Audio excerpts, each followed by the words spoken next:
Hello dear student, I Miss Mahima, your biology teacher, welcome you all in online platform of Inspire Academy Balaghat. Dear student, this is your last lecture on plant physiology. Plant physiology या पादप कार्यकी का ये last lecture होने वाला है बेटा, जिसमें हम लोग पढ़ने वाले हैं about the plant growth and development. Look it here everyone. So हम इस चैप्टर में पढ़ने वाले हैं बेटा plant growth. Plant growth means पादप वृद्धि एंड डेवलपमेंट के बारे में, विकास. डेवलपमेंट के बारे में मीन्स विकास. पादप वृद्धि और विकास के बारे में जानेंगे बेटा, और साथ ही साथ हम इसके लास्ट वाले जो टॉपिक रहेगा उसमें प्लांट हार्मोन्स के बारे में पढ़ने वाले हैं, जिसमें प्रोमोटर और इनहिबिटर दोनों ही चीजों को हमने साइमल्टेनियसली पढ़ना है. अब अगर हम देखें बेटा तो plant growth and hormone start होता है फ्रॉम द प्लांट. बिगिनिंग वाले चैप्टर में मींस 11th एनसीईआरटी आप जब स्टार्ट कर रहे थे या 11 का फर्स्ट चैप्टर स्टार्ट कर रहे थे, तो सबसे पहले जो टॉपिक आया था बेटा, जिसमें हमने लिविंग बींग्स के most of the important character की बात की थी, जिसको हमने defining character as a defining character क्या किया था, डिस्टिंग्यूश किया था, growth. G for growth. So G for growth के बारे में आज हम लोग डिटेल पढ़ने वाले हैं, और क्योंकि हम बॉटनी के आपके टीचर हैं, सो हम प्लांट्स के बारे में ग्रोथ पढ़ने वाले हैं. So let's start the plant growth. First of all अगर हम लोग बात करें बेटा, तो सबसे पहले बात करते हैं हम लोग what is the word meaning growth. Growth, इसका हिंदी मीनिंग अगर हम लोग देखें तो ग्रोथ का मीनिंग होता है बेटा वृद्धि, वृद्धि करना. अब ग्रोथ जो है पर्टिकुलर आप ग्रोथ कर रहे हैं, हम ग्रोथ कर रहे हैं, every each and every living beings grows. अब ग्रोथ का मतलब यहाँ पे टू साइड से हो सकता है. हमने स्टार्टिंग में ही डिफाइनिंग फीचर या बोल सकते हैं हम प्रमुख फीचर्स में देखा है कि ग्रोथ जो है ये टू प्रकार के होते हैं, टू टाइप्स के होते हैं. ठीक है.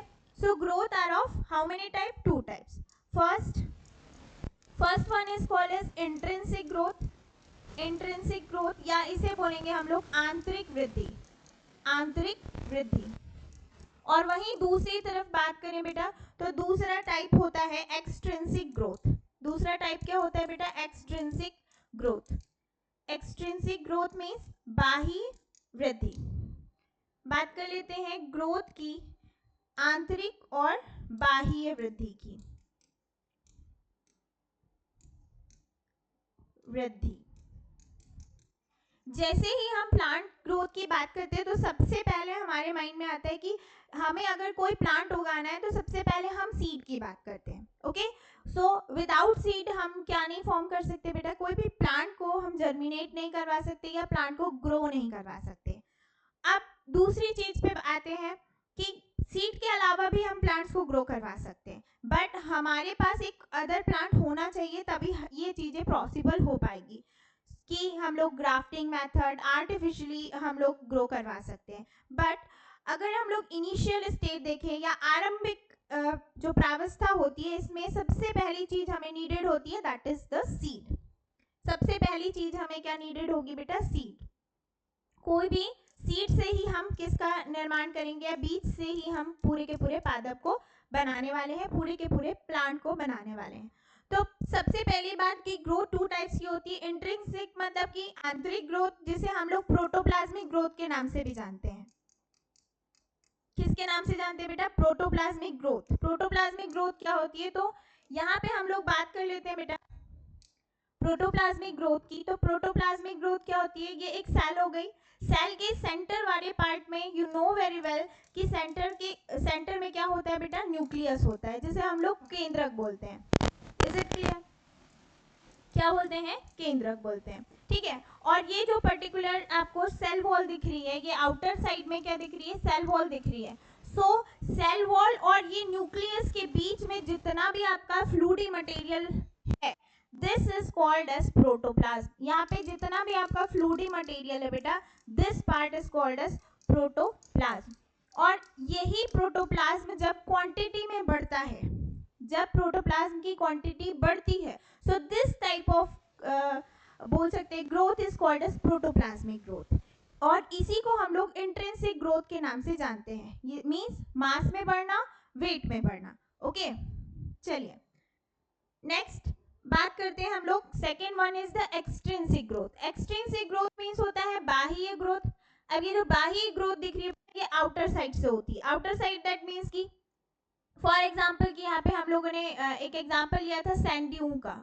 दैट मीन्स कि रेत के जो टीले होते हैं, रेत के टीले, जैसे रेत जो विंड का फ्लो जब इस तरीके से इस डायरेक्शन में हो तो यहाँ पे इस पार्ट की रेत आके यहाँ पे जम जाती है, सो यहाँ पे मास बढ़ जाता है इस पर्टिकुलर का। सो यहाँ पे वृद्धि तो हो रही है बट इंट्रिंसिक हो रही है क्या? नहीं, यहाँ पे एक्सट्रिंसिक टाइप ऑफ ग्रोथ हो रही है। सो ये वाला जो पर्टिकुलर प्रोटोप्लाज्मिक ग्रोथ है ये लिविंग बीइंग का कैरेक्टर है जो कि प्लांट में पाया जाता है। इसी रीजन से हम लोग प्लांट्स को एज अ लिविंग बीइंग मानते हैं। ठीक है, सो अभी हमने बात करनी है बेटा about the plant growth and development. So development से पहले हमें जर्मिनेशन पढ़ना पड़ेगा। सबसे पहले बात करेंगे हम लोग सीड की। सबसे पहले बात करेंगे हम सीड की। सो seed you know very well कि अगर एंजियोस्पर्मिक प्लांट्स की बात कर रहे हैं हम तो टू टाइप्स के सीड हो सकते हैं। एक होगा बेटा मोनोकॉट, एक होगा मोनोकॉट और दूसरा होगा डाइकॉट। पहला होगा मोनोकॉट मतलब एक बीजपत्री, ठीक है, और दूसरा होगा डाइकॉट मींस द्विबीजपत्री, द्विबीजपत्री। इसी तरीके से हमने टू टाइप्स में इसे क्या कर लिया, डिफरेंशिएट कर लिया या डिवाइड कर लिया। अब मोनोकॉट की बात करें तो इसके पास क्या होगा, पर्टिकुलर इस टाइप का शेप होगा। यहाँ पे माइक्रोपैरेलल एंड जो होगा यहीं से आपका प्रीम्यूल और रेडिकल निकलेंगे। ये जो एक पर्टिकुलर पार्ट होगा यहाँ से आपका स्क्रूटम से नीचे वाले पार्ट में, क्योंकि यहाँ पे क्या होगा चैलेजल रीजन जिस टाइप से इस तरीके से यहाँ पे क्या होंगे राइजोइड्स और प्रीम्यूल्स के लिए पार्ट बने हुए होंगे। सो ये अपर पार्ट क्या फॉर्म करेगा बेटा, प्रीम्यूल फॉर्म करेगा। अपर पार्ट क्या फॉर्म करेगा, प्रीम्यूल, जैसे हम लोग क्या बोलते हैं प्रांकुर बोलते हैं, प्रांकुर बोलते हैं। और नीचे वाले पार्ट को हम लोग रेडिकल बोलते हैं, जिसे हम लोग मूलांकुर, हिंदी में मूलांकुर के नाम से जानते हैं। ठीक है, और वहीं अगर हम लोग डाइकॉट की बात करें तो डाइकॉट में हम लोग ग्राम, जनरल एग्जांपल हम लोग ग्राम का लेते हैं, जो कि अपर साइड और लोअर साइड इसमें भी सेम केस रहता है, बस यहाँ पे क्या होगा 1 कोटिलीडन होगा, यहाँ पे 2 कोटिलीडन्स होंगे। ओके, सो अपर रीजन जो होगा, this upper region is the plumule, plumule, plumule वाला पार्ट है बेटा, ये प्रीम्यूल वाला पार्ट है। And this region is called as radicle region या मूलांकुर वाला भाग।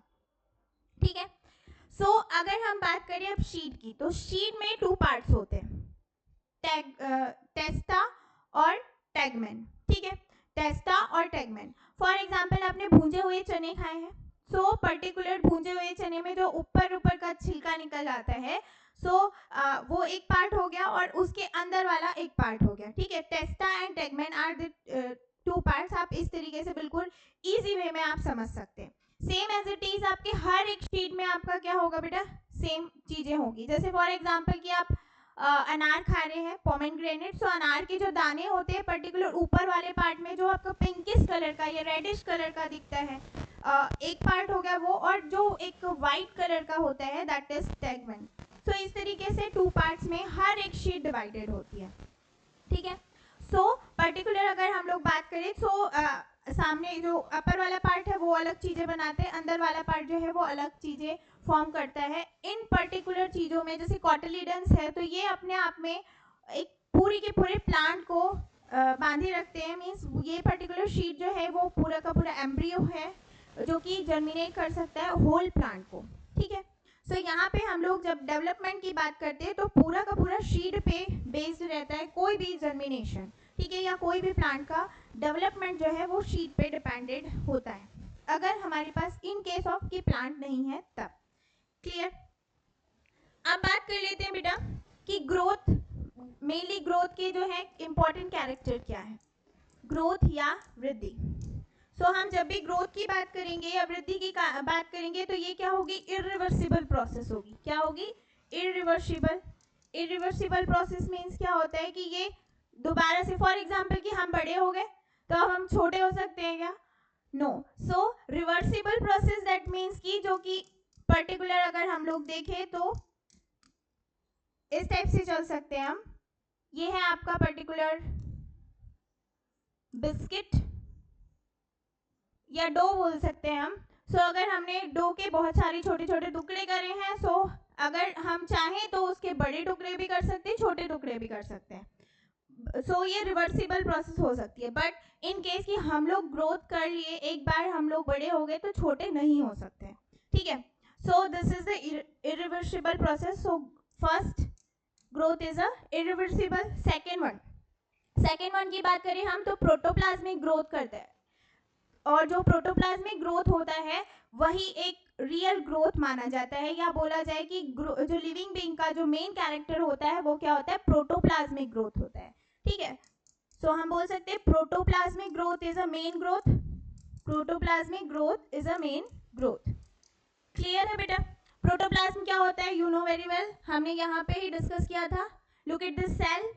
सेल वॉल और न्यूक्लियस, केंद्रक और जो आपका भित्ति है, कोशिका भित्ति है, इसके बीच में जितना भी आपका फ्लूइडी पार्ट पड़ा हुआ है, जो कि न्यूट्रिशियस है, मिनरल्स है, इसमें बहुत सारे सेल ऑर्गेनेली है. तो ये सब मिला के क्या बोलते हैं हम लोग? प्रोटोप्लाज्म बोलते हैं.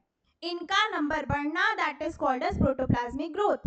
जैसे watermelon, just take an example of watermelon. Watermelon का अगर हम लोग एग्जांपल ले बेटा, तो वाटरमेलन में सेल डिवीजन चलता है, वहां पे भी प्रोटोप्लाज्मिक ग्रोथ होती है. पर्टिकुलर जो वाटर होता है, आप देखते हैं वाटरमेलन के अंदर जो रेडिस वाला पार्ट होता है, वहां पे आपको जैसे हम लोग अभी समर सीजन चल रहा है तो हम लोग को वाटरमेलन खाने बोला जाता है ताकि हम डिहाइड्रेशन से बचे रहे, क्योंकि वहाँ पे वो वाटर नहीं है, वो क्या है, मिनरल्स भी उसके साथ एडेड है, क्योंकि वो क्या है? प्रोटोप्लाज्मिक पार्ट है. ठीक है.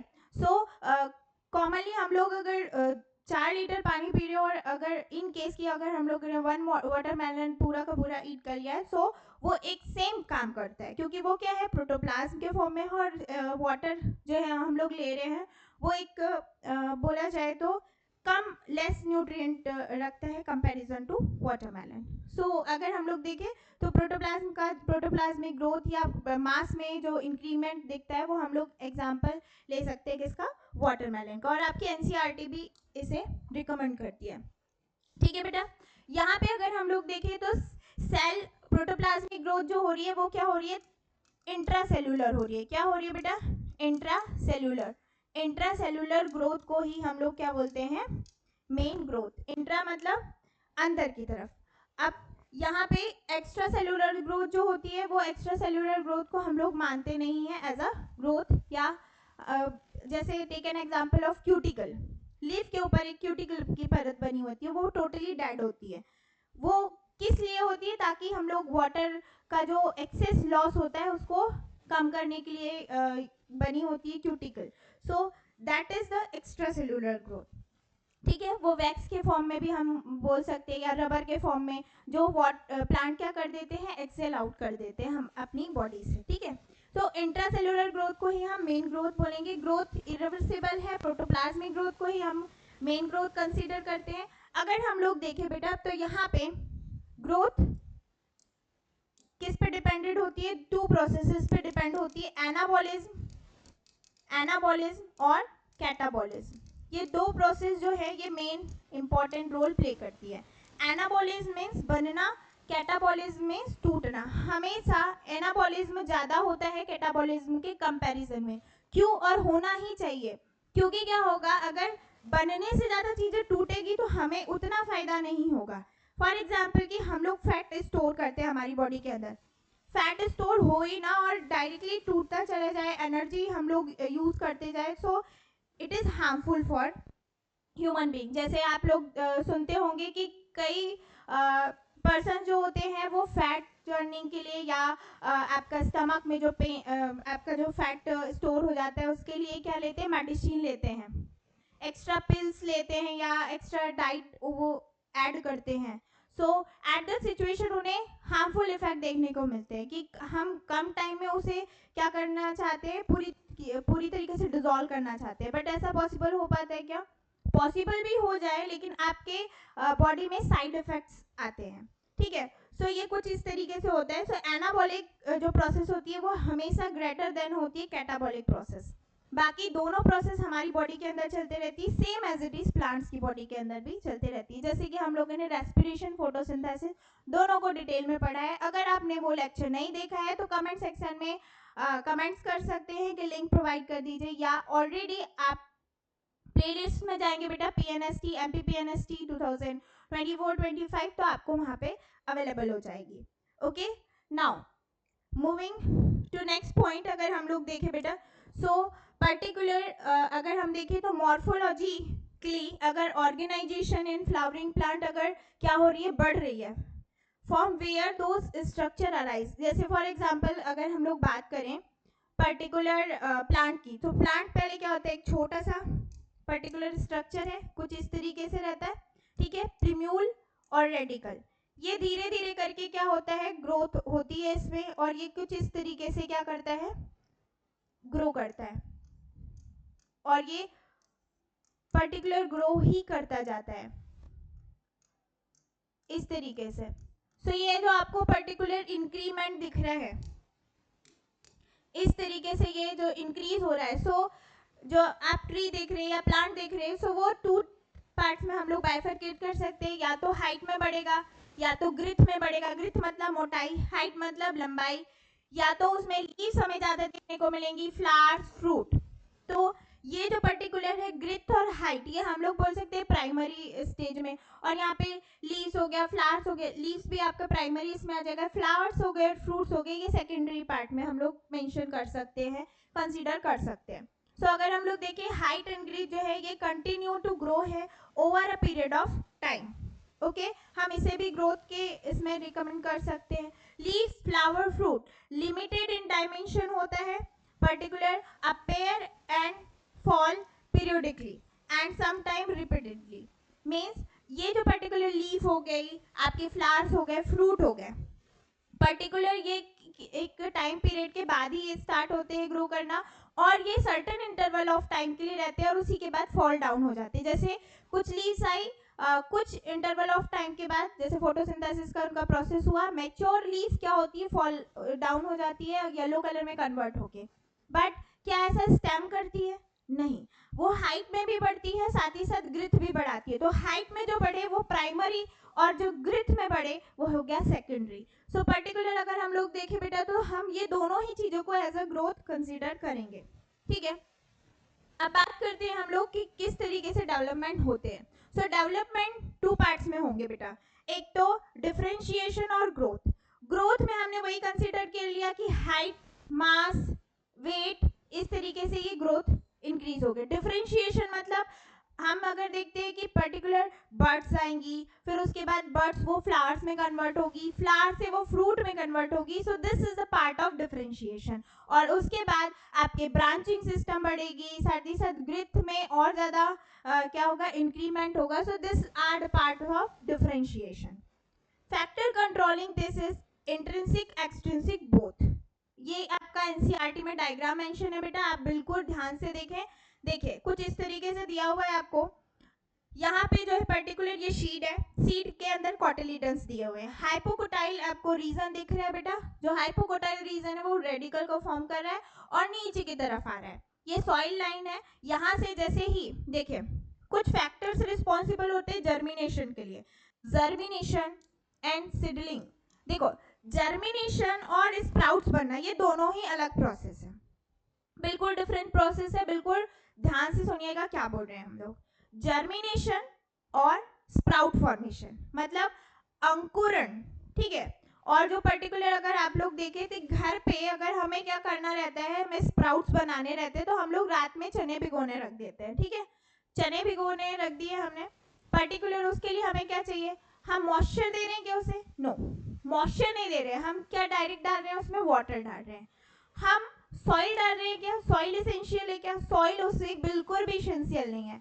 अगर हम देखें तो सिर्फ और सिर्फ हमें एक कंटेनर चाहिए, चाहे वो आपका पर्टिकुलर यूटेंसिल कुछ भी हो सकता है, कढ़ाई हो सकती है, कटोरा हो सकता है, पर्टिकुलर आपकी प्लेट्स हो सकती है, एनी और उसमें आपको पानी डालना है और जो भी आपका शीट है उसे डिप कर देना है।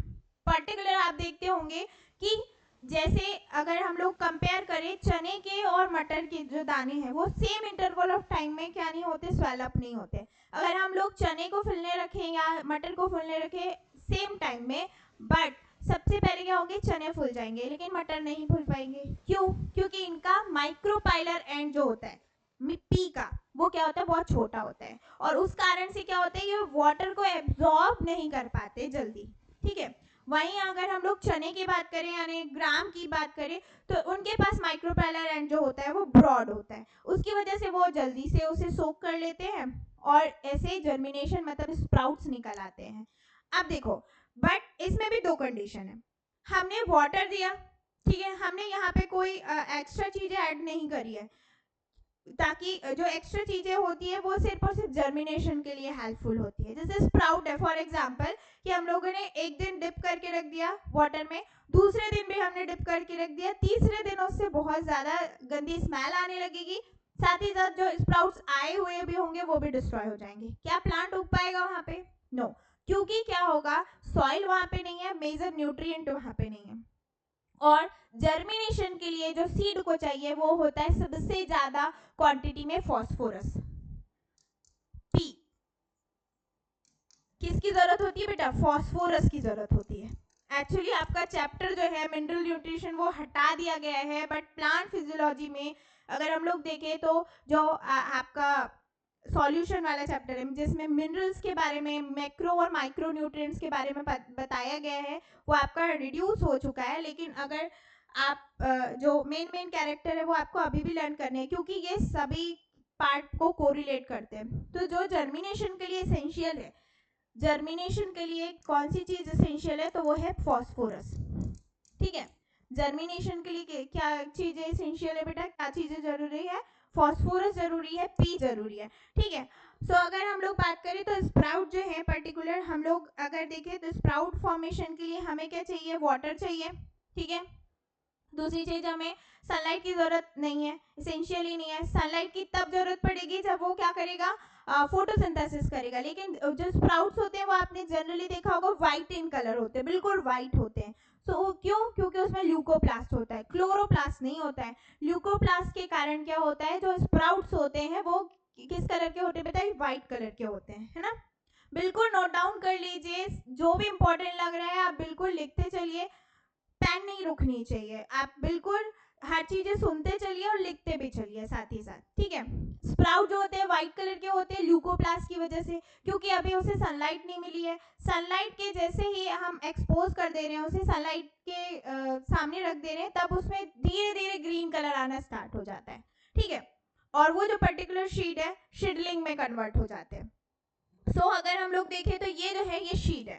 ठीक है, शीट में स्प्राउट्स आ जाते हैं, आपने देखा है जनरली हम वाटर में डिप करके रखेंगे उसे, नेक्स्ट दिन अगर हम लोग थोड़ा भी मॉइस्चर में रखते हैं तो वो क्या होता है, जर्मिनेट कर जाता है, और सॉइल अगर हम लोग ने प्रोवाइड करवा दी है तो। बट अगर सॉइल नहीं मिलती है तो वहाँ पे जर्मिनेशन रुक जाता है। ठीक है, सॉइल नहीं मिलती क्योंकि उसे फॉस्फोरस नहीं मिलता है। ठीक है, जनरली आपने सुना होगा कि रॉक्स से ही मिलके क्या बनती है, आपकी सॉइल बनती है ना। सो रॉक्स में सबसे ज्यादा क्वांटिटी किसकी होती है? फॉस्फोरस की होती है, ऑब्वियस। और दूसरी चीज क्या जरूरत होती है? नाइट्रोजन की जरूरत होती है। ठीक है, तो ये मेजर न्यूट्रिएंट है एनपीके। ठीक है, एनपीके मेजर न्यूट्रिएंट, ये हमें सबसे ज्यादा क्वांटिटी में चाहिए होते हैं सो जर्मिनेशन के लिए। अब देखिए यहाँ पे सीडलिंग है, सीडलिंग में हम हमारे जो फैक्टर्स है, फैक्टर्स क्या क्या चाहिए? अब हमें सनलाइट चाहिए, अभी तक के हमें कोई सनलाइट नहीं चाहिए थी, but now we need sunlight.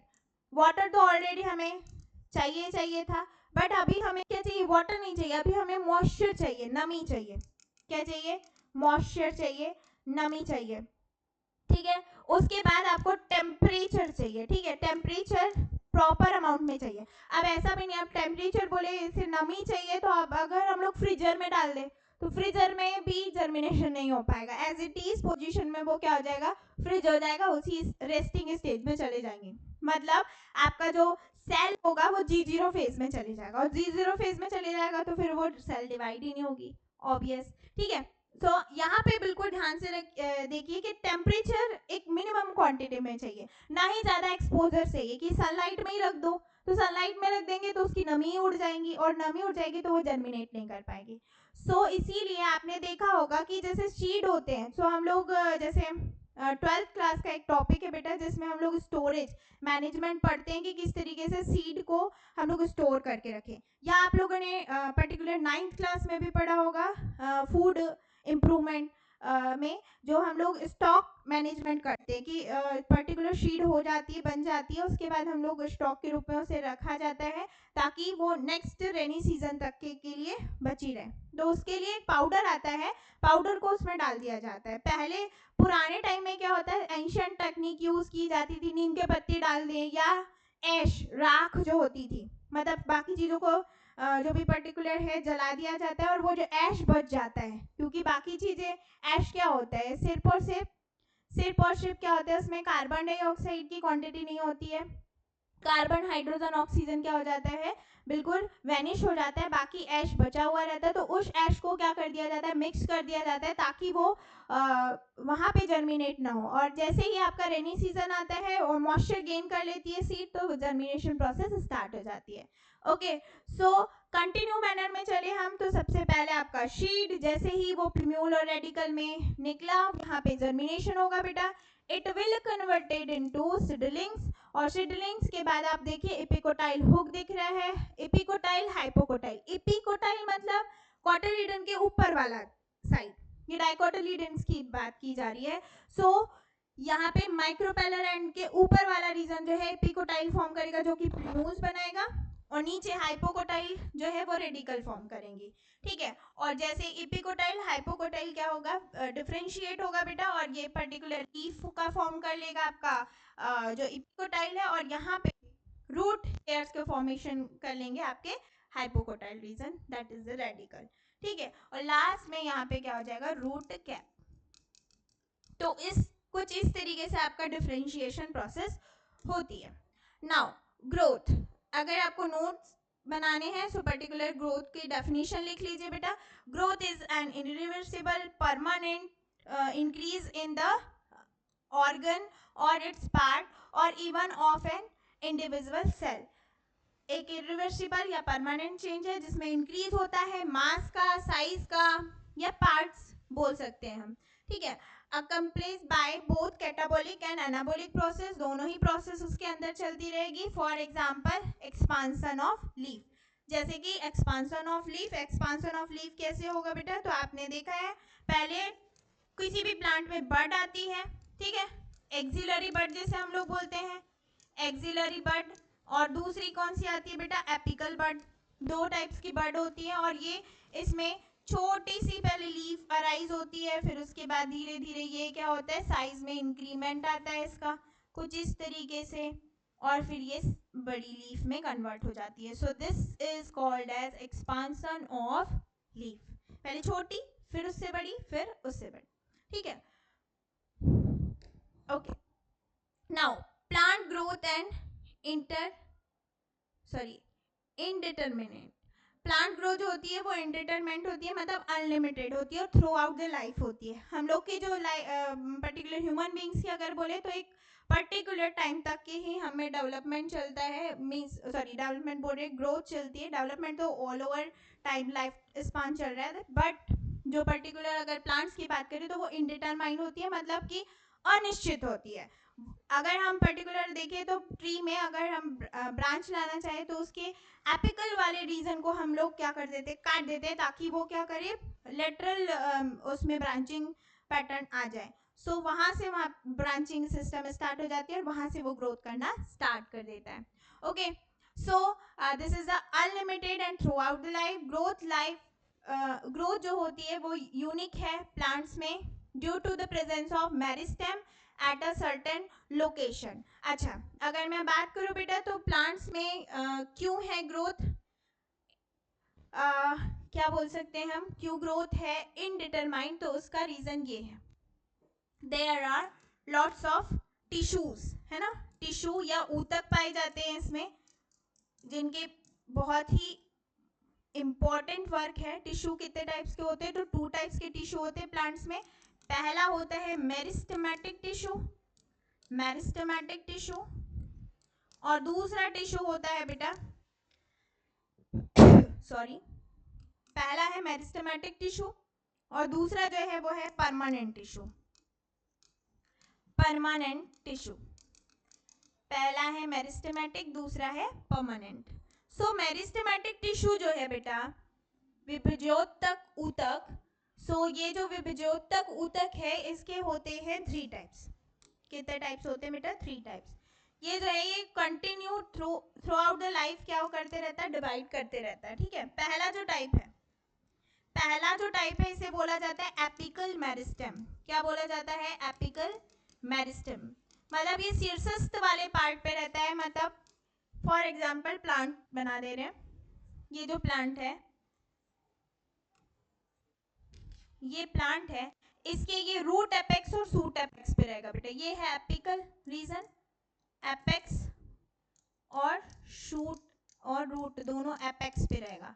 ठीक है, रूट एपेक्स और शूट एपेक्स ये दोनों ही रीजन पे क्या प्रेजेंट रहेंगे? आपके क्या प्रेजेंट रहेंगे?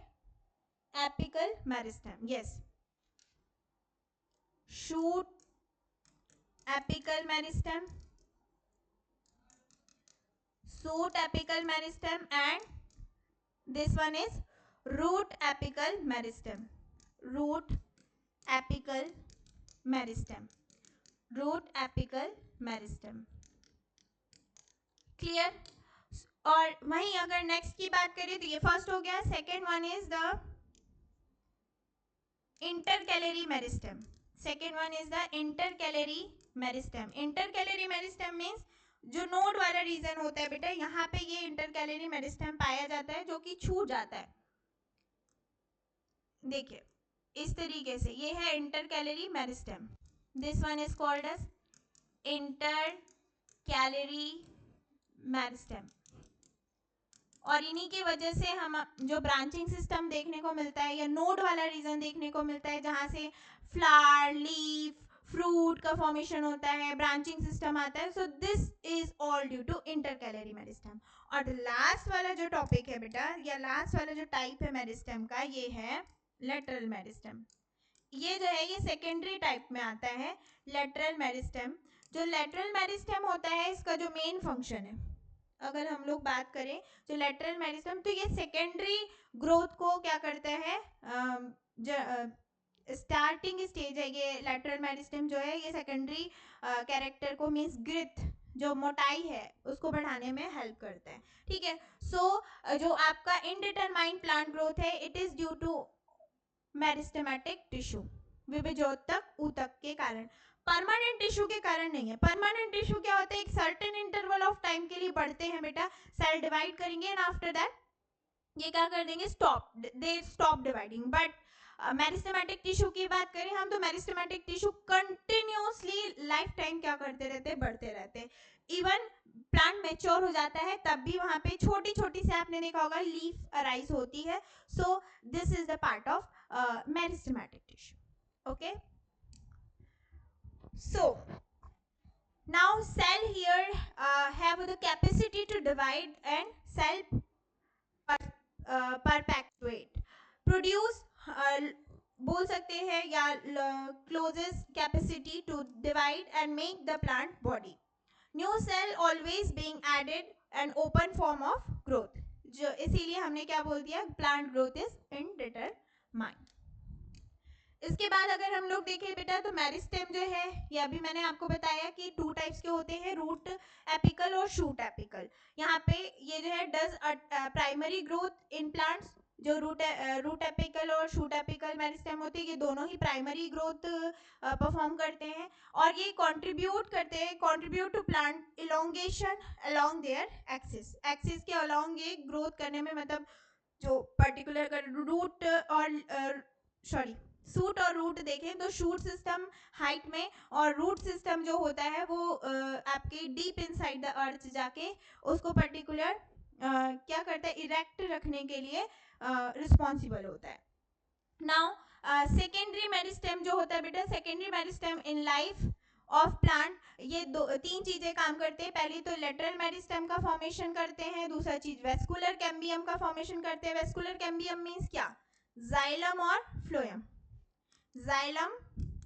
जाइलम एंड फ्लोएम को फॉर्म करने में हेल्प करते हैं, ठीक है, जाइलम एंड फ्लोएम फॉर्म करने में हेल्प करते हैं, इसी को हम लोग क्या बोलते हैं, वेस्कुलर कैम्बियम। उसके बाद जो थर्ड वाला पार्ट आता है that is called as cork cambium, cork का फॉर्मेशन करेंगे, cork is a dead tissue, ठीक है। This are the part of secondary growth, और ये इंक्रीज करते बेटा गट, जो कि मोटाई होती है, ठीक है, प्लांट की मोटाई।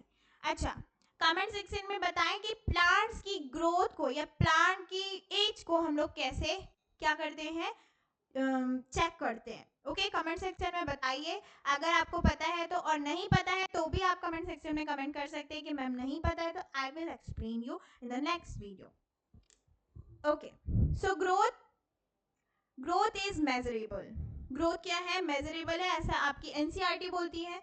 सेल्यूलर लेवल पे सबसे पहले देखें तो it is increase in protoplasm, can not be measurable directly measurable नहीं है ये, क्यों, क्योंकि प्रोटोप्लाज्म को कैसे वेट करेंगे हम, या तो वेट कर सकते हैं उसका, ठीक है, तराजू लेके, बट वो भी पॉसिबल नहीं है, सेल ही इतनी छोटी होती है, सेल के अंदर का फिर प्रोटोप्लाज्म निकालना, this is very complicated process, ठीक है। सो बोल सकते हैं हम can not be measurable directly या easily, get only idea by measuring some proportional things like increasing the fresh weight, dry weight, length, area, volume and cell number.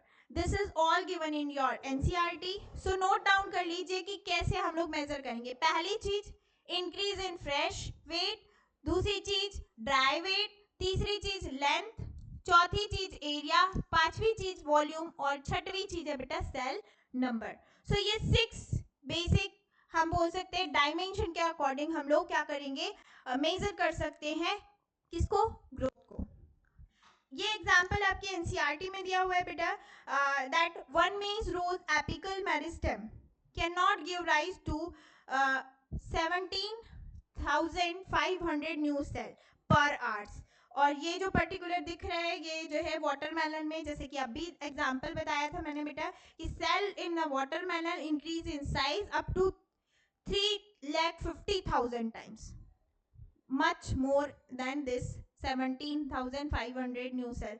अगर आप इसका एग्जांपल देखना चाहें तो आप लोग जो 11th-12th में जो पर्टिकुलर प्रैक्टिकल करते हैं cell division and cell cycle में, जिसमें आप लोग लेते हैं अनियन रूट टिप, जिसमें हम लोग माइटोसिस और मियोसिस देखते हैं, ठीक है। सो अनियन रूट टिप को आप क्या करके देख सकते हैं, अगर आप नाइट के टाइम या पर्टिकुलर 1 डे बिफोर प्रैक्टिकल अगर आप रख देते हैं तो अच्छी खासी लेंथ आ जाती है, ताकि आप नेक्स्ट डे प्रैक्टिकल कर सकें, ठीक है। सो आप इससे भी डिस्टिंग्यूश कर सकते हैं, या पर्टिकुलर अगर आप देखें तो लेंथ भी मेजर कर सकते हैं अनियन रूट टिप का, ठीक है। और ये वाटरमेलन का इम्पॉर्टेंट है, तो इसे बिल्कुल नोट डाउन कर लें। 3,50,000 टाइम जो होता है इसका सेल इंक्रीज होता है, इसीलिए डिहाइड्रेशन से ये बचाता है, ठीक है। And the second one example is given in your NCERT, that is the pollen tube। जो pollen tube की जो लेंथ है वो इंक्रीज होती है बेटा, ग्रोथ जो है वो डॉर्सीवेंट्रल लीफ की ग्रोथ और increase in the surface area, ये सभी के सब किसके एग्जाम्पल है बेटा, ग्रोथ के, क्योंकि ये इंक्रीज इन क्या हो रहे हैं, सेल हो रहे हैं। फेजेस ऑफ ग्रोथ में 3 फेजेस आती हैं, फेजेस ऑफ ग्रोथ क्या हो सकती है, 3 हो सकती हैं। wait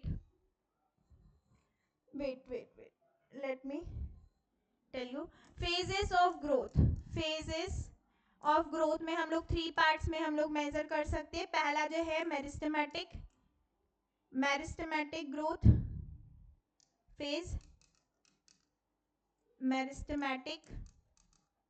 सेकेंड वन की अगर बात करें तो इलोंगेशन मतलब बढ़ना। मेरिस्टेमेटिक मींस यहाँ पे डिवाइड, मेरिस्टेमेटिक है हम लोग डिवाइड से याद रख सकते हैं, विभाजन होना। इलोंगेशन मतलब लंबा होना, और maturation, this is the last stage, maturation या बोल सकते हैं लास्ट फेज। तो ये 3 फेजेस में हम डिवाइड कर सकते हैं ग्रोथ को।